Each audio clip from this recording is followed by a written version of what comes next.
Today's episode is brought to you by Media for All, which was set up to help encourage more Black, Asian, and other ethnic talent into media, and to provide a support and mentoring network to ensure talent flourishes in the media industry that we all love.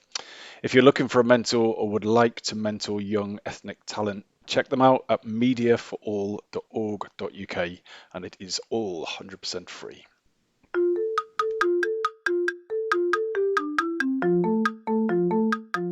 Hello and welcome to the Shiny New Object podcast. My name is Tom Ollerton and this is a podcast about the future of marketing. Every week I have the pleasure and the privilege of interviewing our industry's leaders, and this week I'm very excited to say it's no different. I'm on a call with Ravleen Beeston, who is Managing Director UK Sales at Microsoft Advertising. Ravleen, thanks so much for joining the podcast. Thank you, Tom. Nice to be with you. Could you give the audience a bit of background about you in your career so far? Yes, I can. So thank you. You've already taken everybody through what I do today. So indeed, I run a sales organization at Microsoft Advertising for the UK. I've worked previously, I've actually been in digital media pretty much for my whole now 17-year career. I started agency side working at WPP at Mindshare, and a few years after that moved to Microsoft, where I have been for the last 14 years.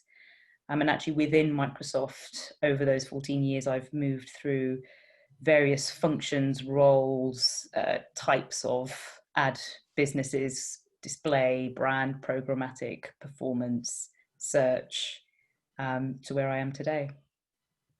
So let's get to know you a bit. So we have a few questions that we always ask. So what is the new belief or behavior that you've taken on in the last 5 years or so that's had the biggest impact on your work life? This question really made me think, by the way, because I think there's been quite a few. The one I'll talk about today is sometimes good enough is enough. And it's a really tough one, but it's been really important for me once I really started to explore and unpack what that meant for me and what it meant for my the quality of my work life and my career. Now, I grew up in a culture where it was made clear to me from quite early on that I would need to work harder than others to get to the same level of success. Now, sometimes that was framed because I'm a person of color, and sometimes it was framed in the sense of being a woman. Whichever the pivot was, the message was pretty clear.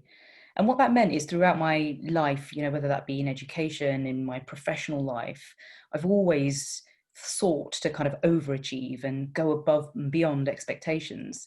And probably at the beginning of my career, it worked really well for me. It got me noticed, probably accelerated my career trajectory to some extent. But actually, as I went further and further into my career, it started to become exhausting. It overwhelmed me sometimes, even made me feel like I wasn't good enough for some of the roles that I had the privilege of being in, some of the tables that I got to sit around.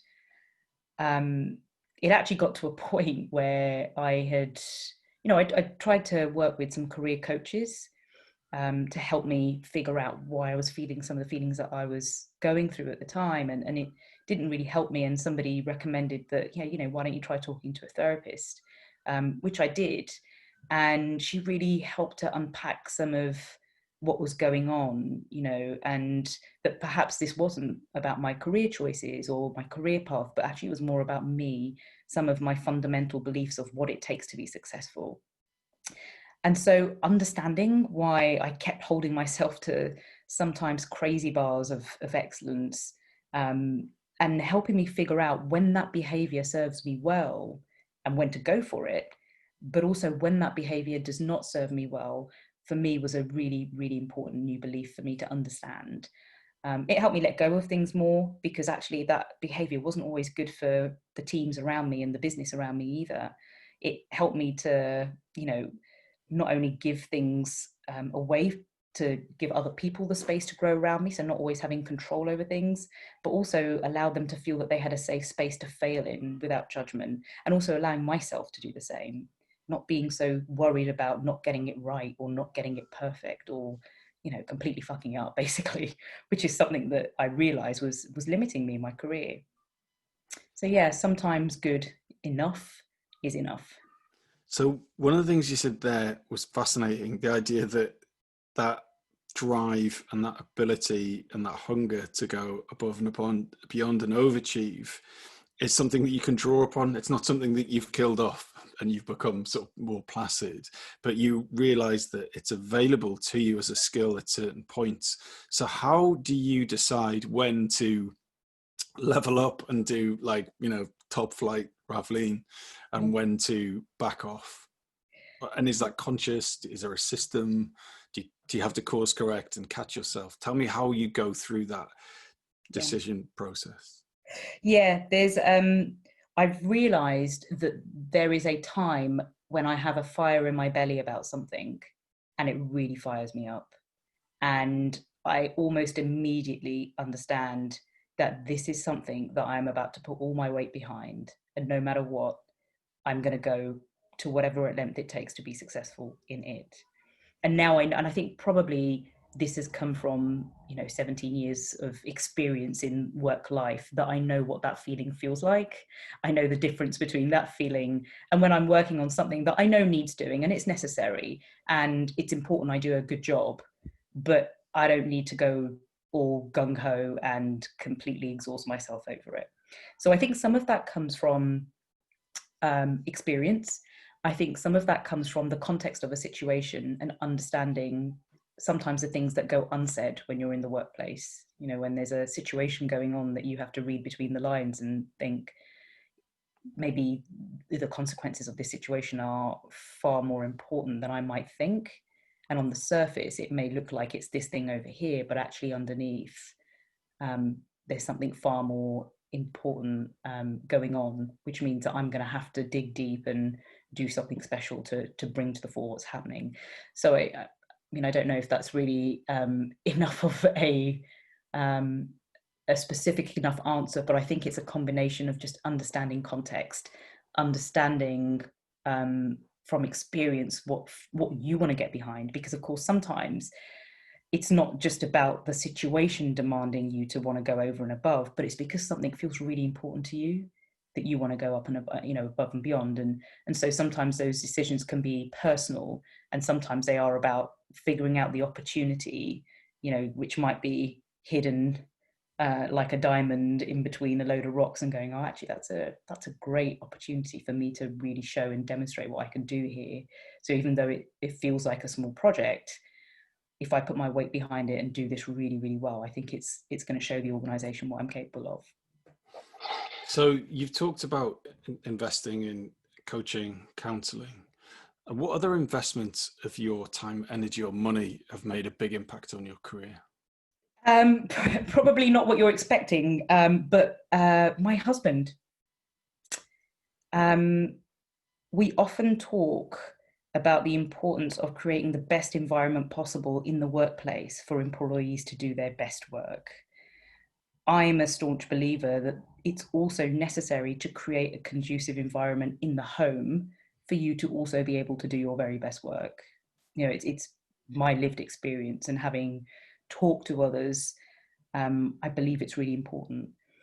I think that the impact of having, a partner or a support network that actively encourages you to be bigger and bolder than you think you can be, and creates conditions for you outside of the workplace to be able to do that without guilt and not feel selfish, is definitely been a driving force in my career success to now.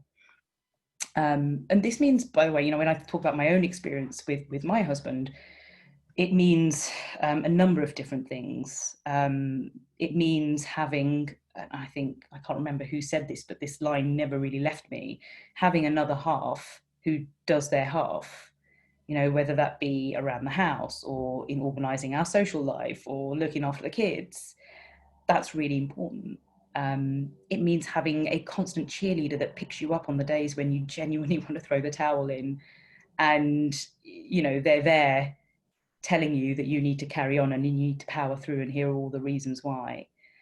It's having a supporting person that gives you confidence, that pushes you into uncomfortable positions, that you don't have that fear of backlash if a career choice fails or a decision that you made about your work doesn't work out, because you've got someone who's going to understand and pick you back up again, not bring you down for getting it wrong. So I always, sorry, go on. So how do you invest in him? How do I invest in him? I do the same for him, I would say, is number one. We have both been champions for each other in our careers, because we know the importance that it holds for us in our own identities and our sense of achievement and fulfillment.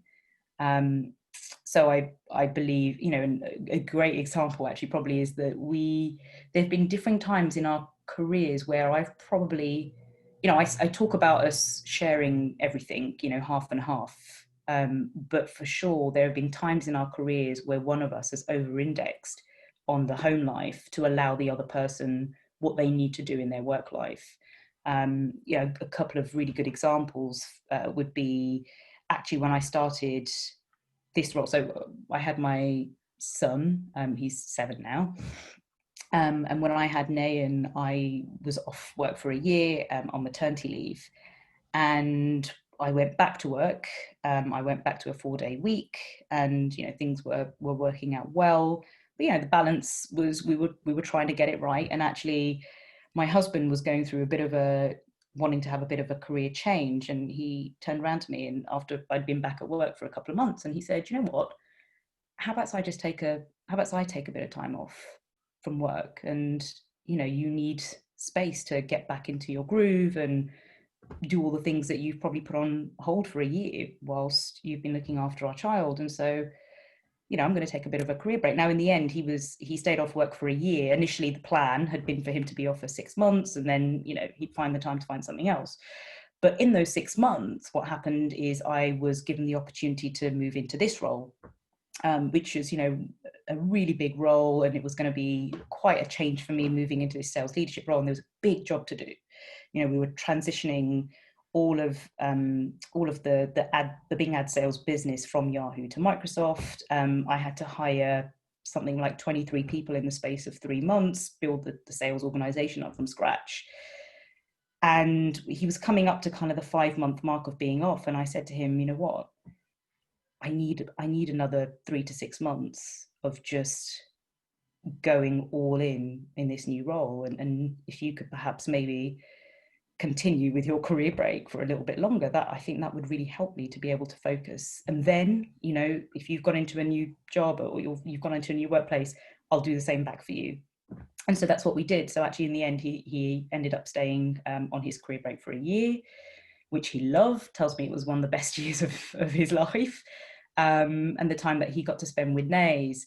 But I also think it affected his career choice when he went back, because he realized that, there was no way that he was going to do a role that didn't allow him to pick Nays up from nursery most days in the week. And, so the location became very important of where he was working and all those kinds of things. But yeah, lo and behold, I was very open with my boss at the time to say, "Look, I am, for the next 6 months, I will live and breathe this job, because I know that's what it's going to take to build this organization up from the ground. But once we get to that point, I need to take a little bit of that time back and allow for my husband to do what he needs to do." So, I was very open about it and very clear. And lo and behold, John went into a new role. And for the first 6 months when he was settling in, I tried to do the same back for him, being more present in the home, taking on more of the responsibility for Nays in the short term. So yeah, I think that's how I would say we've invested in each other. And we always have like our guiding principles of, right, when it comes to things like evening events, for example, right, nobody's job is more important than the other. Whoever gets into the diary first gets into the diary first. But if somebody's got something more important, then let's try and be relaxed about it. But just genuinely trying to be respectful of each other's careers and the meaning that our careers have to us. And that doesn't mean that we don't value our life and our home life, but it means that it's important for us to have a balance. So just quickly before we move on to your shiny new object, you talked about some very positive things there in investing in your relationship to support you to do the best job, and counseling and mentoring and so on. But what are the bad recommendations that you've had? The bad recommendations that you've had. I mean, one of them is a bit more personal, and I would say I'll talk about the professional one first. The bad recommendation I had was, so I talked earlier about the fact that when I came into this role, which I've been in for about 5 years now, the first thing I had to do was I literally built the sales organization up from scratch. There was nobody.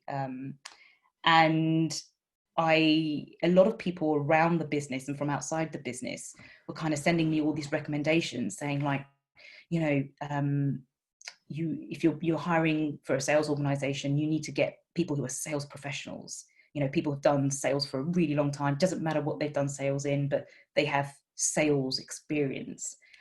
And I found that to be a bad recommendation, that good salespeople, or that sales in itself is a profession. And I really challenge that mentality or that mindset. In my experience, I think that if you have people that are passionate about the product or business or mission and can communicate effectively, pretty much everything else can be taught. You know, knowledge can be taught, selling can be natural or can be taught too, but you can't teach people passion. You can't teach them to love the mission or the direction or the product or what it means to customers. And for me, that came from a number of different disciplines. And, you know, I mean, I literally interviewed day and night for months and months when I first came to that role. But, you know, I ended up hiring people from all kinds of backgrounds, from marketing to people who'd never worked in digital media before, agency people, analysts, and then, you know, obviously in the mix there as well, some people that did have sales backgrounds. But it just created this incredible dynamic in the team, and, you know, really led to some of probably the most creative selling that I'd ever seen done to that point. And, you know, although that was kind of my first, or is my first leadership role, pure sales leadership role. I spent much of my career working in lockstep with sales leaders and sales teams, you know, to really be able to see the difference that it made in bringing together all people that didn't all necessarily have sales as their profession or hadn't worked in pure sales roles before. And so that really kind of changed my perspective as well about what sales really is, what it entails, and the kinds of qualities and characteristics that I look for in people to be successful salespeople.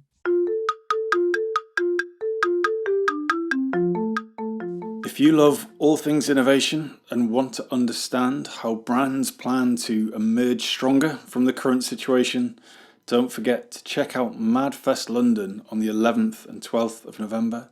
My good friend Dan at MadFest knows how to put on a cracking event, and there's always plenty of amazing speakers, beer and cool people to meet. Check it out at www.madfestlondon.com. So we're at the halfway stage now, and we're going to move on to your shiny new object, which is mentoring.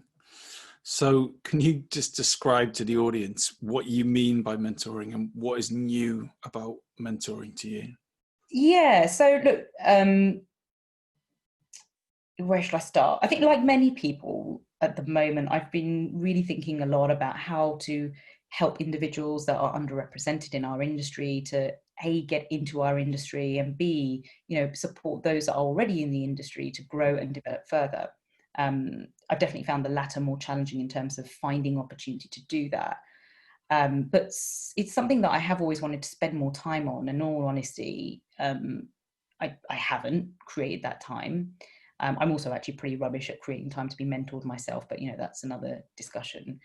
But for me, look, mentoring isn't totally new. It's also part of my job. I mentor up and coming talent within our organization. But recently, I think I've invested more time in a slightly different kind of mentoring for me, And I just wanted to talk about, I guess, the impact that it's had on me and what I think can happen with it.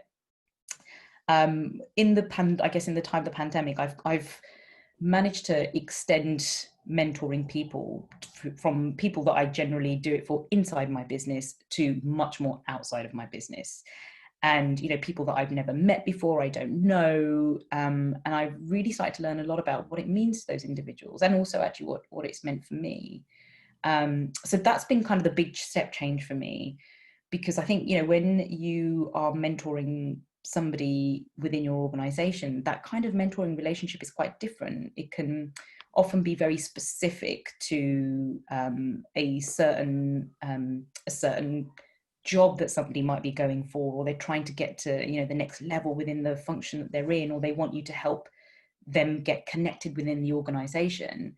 But actually I've found this kind of mentoring, and actually I've taken on 3 new mentors just in the last couple of probably 3 months, from, you know, completely differing backgrounds and outside of my organization, and some of them, you know, not really in industries that I'm completely au fait with either. And so it's kind of less job and function focused and more about giving confidence, encouragement, taking away feelings of onlyness. You know, I sit in those meetings spending less time thinking about what's this person's skill or who can I connect them to, and actually more time on who is this person, what's going on in their life that might not help them to have the confidence to break through the limits that they seem to have created in their own minds. You know, I was that person once. I had so many limiting thoughts in my head early in my career, and, you know, actually still sometimes now. And it took me time to understand some of those things and get past those things. And it's just been incredible how the smallest conversation or comment about somebody's ability and what they can do and what is open to them can be so profound for them. And I think that's just been such a strange moment for me, because I always thought that for mentoring, you know, I needed to be an expert in stuff, and if I can't you know, do these amazing connections for people in the industry, then there's no value in me doing that mentoring. And this has really changed my whole perspective on what I can give to somebody that can be really simple, actually. You know, the value of being someone's cheerleader and creating a safe space for them to say whatever they need to, that will get them focused and believing in themselves. It's such a privilege to be able to do that. And actually, from creating the time, I actually would say thank you to a little bit to the lockdown, because where I'm saving time on traveling to meet people and doing things, I'm actually being able to convert that time into doing more of this stuff, which I've always wanted to do, and, you know, is feeling like something super positive. You know, just listening to people, asking guiding questions, sharing my own experiences, and thinking it feels enough. And it's not a massive time investment, you know, 30 minutes every couple of months with somebody. It's been a big step change for me in how I think about mentoring and what it really can give to somebody, other than something which is specific to do with a job function or a skill, but just giving someone confidence, getting someone to believe in themselves, taking away those thoughts in their heads that make them think that there are barriers or limiting factors to what they can achieve. That's been quite a profound step change for me in the whole mentoring space. So where have you created these mentor-mentee relationships? Is this people who've reached out to you or something else? Yeah, and probably the first platform was MIFA. So MIFA is an organisation, Media for All, that I've been a part of probably for about a year now. And, you know, really the mission of the organisation is to help underrepresented talent get into the industry, and also nurturing talent within the industry. And I got involved with MIFA last year.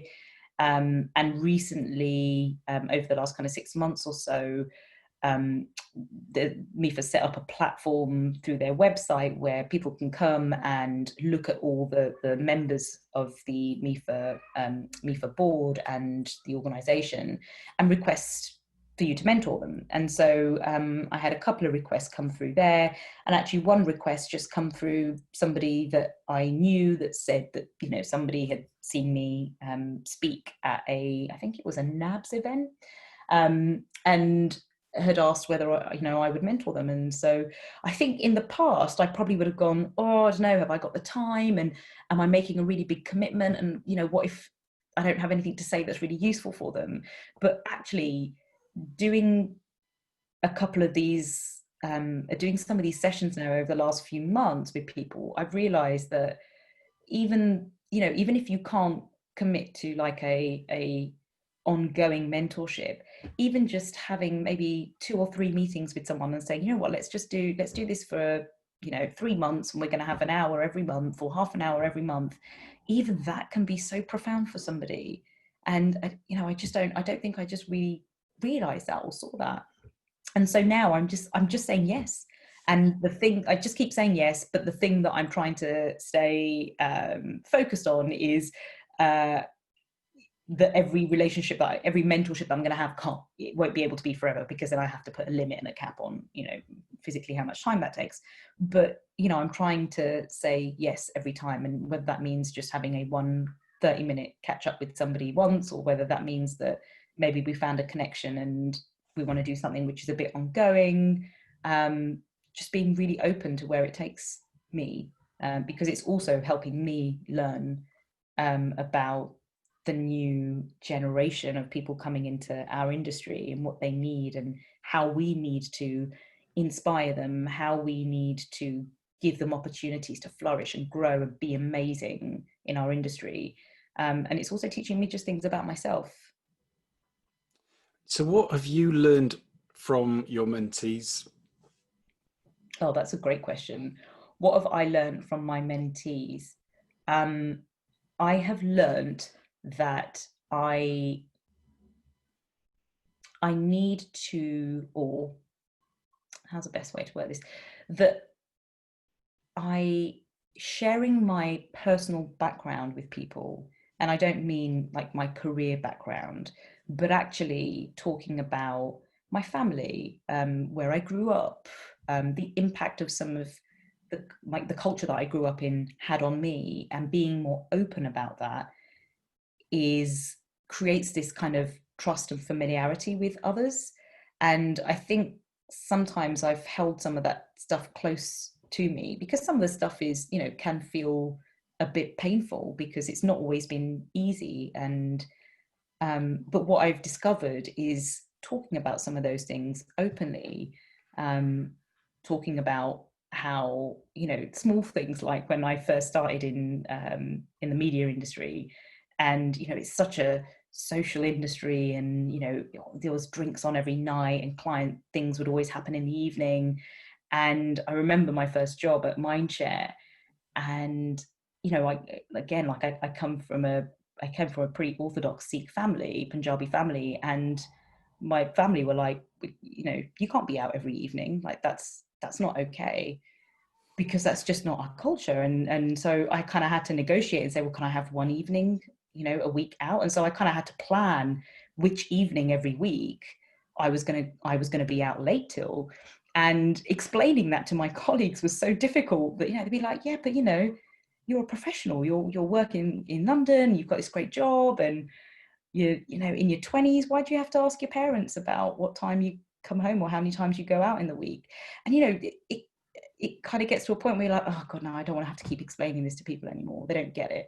And so, I'd kind of probably push some of that stuff deep down. But what I've discovered is when I talk about some of that stuff to my mentees, and they can relate to some of that stuff, suddenly they like have this moment of, oh my gosh, yeah, no, I have that. Like, that happens to me. And I thought maybe you take away some of their oneliness, because suddenly they realize that there are other people who are going through the same thing and have been through the same thing, and you can break through some of those things, so it's definitely taught me that I can open up more, and and actually it's important to talk about those things. Yeah. And would you ever consider being so open in a sales environment for the same reasons?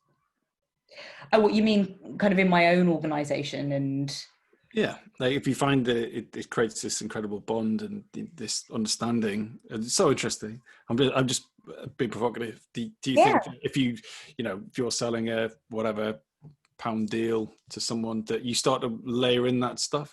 Just from a pure sales perspective, is that a tool yeah. that you'd subsequently tried, or is it just that insights stay within the confines of your external mentee mentor relationships? Yeah, so two things. I think if you're talking about like, if I'm selling something to somebody, like if I'm literally pitching, then I think it's probably all about context. And I'm not sure if I don't know, I'm just not sure that I've been in that situation where it's made sense to share some of that. I don't think I'd hold back from it, if I'm honest. Um, Now, and then in the second scenario of with my own team, I have definitely, that is something that's changed a lot in my career. When we talk about things that have changed in the last 5 years, or the behavior change that has increased, that has improved work-life quality, I've definitely been far more open about my roots and where I've come from, and my culture, and because I realized that those are when I came particularly into this role, and we talk a lot, particularly at Microsoft, about authentic leadership, and I just realized that I can't really be an authentic leader if I don't talk about those things, and because they are the things that make me me. And so the only way that I can create those connections with people in my teams and my organizations is for kind of, you kind of open yourself up. And I would probably say that it's been the other way around internally, like, with my team, with people who know me and have known me for a long time. I feel quite okay. Well, I really love sharing, and probably sometimes overshare. I think sometimes it's outside of the organization that you just don't know how people are judging you, or what they're looking at and what they're not, and that's probably generally where I hold back a little bit. So that's why this kind of feels a little bit newer to me, doing it outside of my organization. So unfortunately, we have to stop it there. It's been so interesting, and everything from your ability to turn off and on your kind of superpower to really go for things, or investing in your husband, or the insight you've given us into how mentoring has helped others and helped you. So thank you so much. But Ravleen, if you wanted someone to get in touch with you about anything, how would you want them to do that? Yeah, LinkedIn. You can find me on LinkedIn. Probably the best way to do it. Send me a message. I read pretty much all of my LinkedIn messages. Brilliant. Ravleen, thank you so much. No, thank you, Tom. That was fun. Thanks.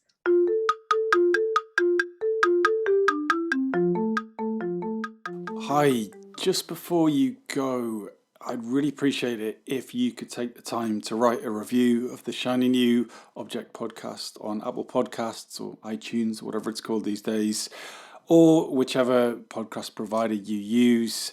We're an indie podcast, so it would go a long way for us if you could just share the word and give us a bit of a support on those channels. That'd just be fantastic. If you haven't got time, that's also cool. And yeah, if you could tell your colleagues about the podcast, and also, if possible, don't forget to subscribe.